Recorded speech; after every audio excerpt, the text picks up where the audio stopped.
తెలంగాణ రాజకీయ నేతలను బండి సంజయ్ హెచ్చరించారు. మావోయిస్టులతో నేతలు సంబంధాలు తెంచుకోవాలని, లేకపోతే బండారం బయట పెడతా ఉన్నారు. ఈ మేరకు బండి సంజయ్ ఎక్స్లో పోస్ట్ చేశారు. అవినీతి, మాఫియా, తీవ్రవాదంపై కేంద్ర నిఘా ఉందని, ఎంత పెద్దవాళ్లైనా ఉపేక్షించేది లేదని స్పష్టం చేశారు. దేశ అంతర్గత భద్రతా విషయాల్లో తప్పు వైపు నేతలు నిలబడితే కూలిపోతారని వార్నింగ్ ఇచ్చారు బండి సంజయ్.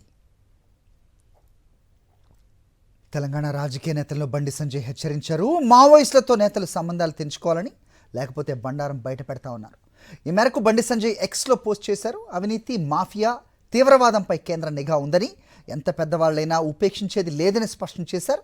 దేశ అంతర్గత భద్రతా విషయాల్లో తప్పు వైపు నేతలు నిలబడితే కూలిపోతారని వార్నింగ్ ఇచ్చారు బండి సంజయ్. తెలంగాణ రాజకీయ నేతలను బండి సంజయ్ హెచ్చరించారు. మావోయిస్టులతో నేతలు సంబంధాలు తెంచుకోవాలని, లేకపోతే బండారం బయట పెడతా ఉన్నారు. ఈ మేరకు బండి సంజయ్ ఎక్స్లో పోస్ట్ చేశారు. అవినీతి, మాఫియా, తీవ్రవాదంపై కేంద్ర నిఘా ఉందని, ఎంత పెద్దవాళ్లైనా ఉపేక్షించేది లేదని స్పష్టం చేశారు. దేశ అంతర్గత భద్రతా విషయాల్లో తప్పు వైపు నేతలు నిలబడితే కూలిపోతారని వార్నింగ్ ఇచ్చారు బండి సంజయ్.